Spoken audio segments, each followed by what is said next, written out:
Est-ce que les jeunes participent aussi aux élections? Et on en parle donc avec Alison Giguère et Gabrielle Touin. Alison, tout d'abord, est-ce que les jeunes, justement, habituellement, là, démontrent de l'intérêt pour les élections municipales?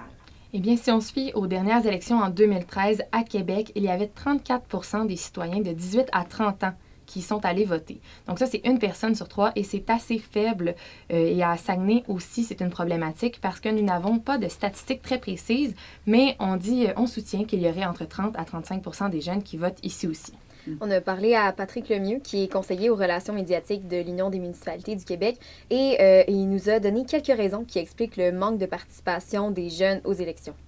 Les jeunes ne vont pas se sentir représentés par la classe politique qui est en place. Les jeunes ne vont pas, contrairement aux générations précédentes, ne vont pas sentir que la politique traditionnelle ou que l'action politique traditionnelle est le meilleur véhicule pour se faire entendre. Il faut noter qu'il y a seulement 8,7 des candidats municipaux qui sont âgés entre 18 et 34 ans à travers le Québec. Donc, ça n'encourage pas beaucoup les jeunes pour se sentir concernés dans ce sens-là. Ce qu'on retient aussi, c'est que les jeunes ne se sentent pas très aptes à pouvoir voter par manque de connaissances, paraîtrait-il. Monsieur Lemieux soutient pourtant que les jeunes devraient exercer leur droit de vote pour plusieurs raisons. L'argument qui est avancé par la campagne Prends ta place et vote, c'est de dire le palier municipal, c'est le palier de gouvernement qui est le plus près de vous, que l'on pense au niveau des services comme des infrastructures sportives, de loisirs ou communautaires, que l'on pense à tout ce qui est transport collectif, pistes cyclables, donc des parcs aussi pour les jeunes familles. C'est tous des services qui sont gérés par les municipalités. C'est vrai, ça, quand on dit c'est le service le plus proche de nous, puis je pense à la plus fameuse publicité qu'on voit ces temps-ci, là, où les services ne sont faits qu'à moitié. On voit un abribus, là, puis la pluie arrive. Là.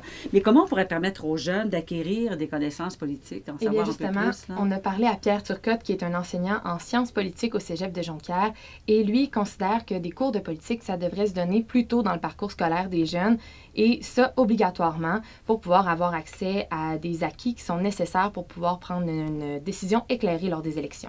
Le cours de politique 1, qui est à quelque part un cours de citoyenneté, là, on apprend le fonctionnement de la politique au Canada et au Québec, c'est anormal que pour avoir ce cours-là, tu dois être au cégep en sciences humaines. Je m'excuse, mais être citoyen, c'est aussi important que de savoir parler français. Et ce qui inquiète aussi, c'est qu'un jeune qui ne vote pas lorsqu'il a son droit de vote à 18 ans a moins de chances d'exercer son droit de vote le restant de sa vie. La première fois que tu peux aller voter, si tu vas voter, tu risques d'exercer ton droit de vote tout le long de ta vie. Les jeunes qui deviennent majeurs et qui ont le droit de vote, il faut qu'ils comprennent qu'ils ont la possibilité d'agir. Donc, c'est dommage d'entendre quand même hein, que si on ne vote pas dès 18 ans, on n'est pas intéressé, puis on n'en votera peut-être pas plus à 25 ans. Donc, des statistiques, oui, c'est bien beau, mais je pense que vous êtes allé voir sur le terrain comment ça se passe aussi. Hein. Ouais, justement, on est allé à la rencontre des jeunes du Cégep de Jonquière notamment, et ce qu'on a cru comprendre, c'est que les jeunes ils nous ont vraiment exprimé le désir d'être de bons citoyens, ils voulaient utiliser leur droit de vote. Donc, environ 90% de ceux qu'on a questionnés ont dit vouloir aller voter le 5 novembre, mais ils ont tous admis, par contre, ne pas être vraiment informés. On peut écouter leur réaction. C'est évident. Je suis motivée à voter parce que je trouve qu'on fait un petit peu pitié puis on a besoin d'un vent de nouveau. Oui, je pense voter. Je sais pas encore pour qui. J'ai pas beaucoup d'opinion politique pour l'instant. Oui, je pense voter. Je suis pas vraiment informé. Oui, j'aimerais ça voter, mais avant, il faut que j'aille faire des petites recherches parce que j'ai de la misère à savoir qui est dans quoi. Oui, mais je suis pas très informé encore. Oui, c'est parce que les filles, on s'est vraiment battues pour avoir le droit de vote. Fait que même si je sais pas, exemple, pour qui je vais aller voter quand même. Ben, c'est sûr, certain. S'informer avant, par exemple. Si je suis pas plus informé que je suis là en ce moment, j'irai pas. Bien, il y a le débat qu'on a présenté hier à Radio-Canada, qu'on peut aller toujours peut-être aller voir quelques extraits. Mais donc, ça arrive assez rapidement. Ça laisse peu de temps peut-être pour se faire une idée là, sur ce qui se présente dans le milieu. Là. Il reste encore quelques jours pour voir un peu comment ça se passe. Ça. Oui, exactement. Et on a pu observer leur réaction lorsqu'on leur a parlé. Et ils n'étaient pas du tout à l'aise à nous parler davantage de politique. Ils ont, oui, des intentions positives de s'informer, mais combien d'entre eux vont vraiment le faire? Et c'est exactement ce que Pierre-Luc Turcotte, enseignant en sciences politiques, espère qu'ils vont faire si c'est vraiment sincère et qu'ils vont tenir parole. Il faut comprendre que, veux-tu aller voter? Bon, c'est bien vu aller voter, tu as l'impression d'être un citoyen important. Si je te le demande, tu risques de dire oui. Maintenant, est-ce que ça veut dire que tu vas le faire? On espère que c'est vrai. Et on a justement donné une deuxième chance à nos collègues. On est retourné les voir aujourd'hui au Cégep de Jonquière et on s'est demandé combien d'entre eux ont écouté le débat hier, justement. Eh bien, on a confirmé nos doutes parce que sur une trentaine de personnes questionnées, il y a une seule fille qui avait écouté le débat hier. Donc oui, ils veulent s'informer, mais combien d'entre eux vont vraiment le faire concrètement avant le 5 novembre prochain? Ça, c'est une question qu'on se pose. Oui. Bien, là, essayez de me rendre un peu plus joyeuse, là, puis dites-moi, quand on est confronté à tout ça, là, puis toutes ces réactions, ça, c'est un gros problème quand même. Qu'est-ce qu'on fait? Bien, justement, il y a déjà plusieurs solutions qui sont déjà mises en place, notamment par le directeur général des élections. Vous avez parlé tout à l'heure de la campagne de publicité. Oui. Justement, c'est une grande solution, quelque chose qu'on a fait pour améliorer la situation. C'est une campagne de publicité télévisuelle, radio et web qui présente des pubs humoristiques un peu pour aller chercher plus les jeunes. Et ça montre comme les conséquences que ça pourrait engendrer si la municipalité ne faisait que son devoir à moitié, comme les citoyens qui ne votent qu'à 47,2 %. Et justement, les jeunes peuvent aussi recevoir un texto de rappel par le DGE s'ils donnent leur numéro de téléphone sur leur site web. Donc, un texto de rappel le jour du vote pour aller voter. À 17 ans et demi aussi, les jeunes reçoivent une lettre administrative qui leur donne accès à un site qui s'appelle À ton tour. C'est un site exclusif pour eux qui les sensibilise à aller voter, favoriser le dialogue politique entre eux. Et malgré toutes ces ressources-là, toutes ces solutions, il y en a encore plein d'autres que je pourrais nommer. Alexandra Paré du DGE nous explique que les jeunes considèrent qu'ils n'ont toujours pas assez de ressources.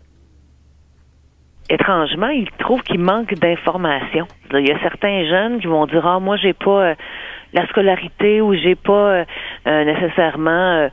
je connais pas assez ça pour aller voter », alors que le droit de vote, c'est vraiment pour tous.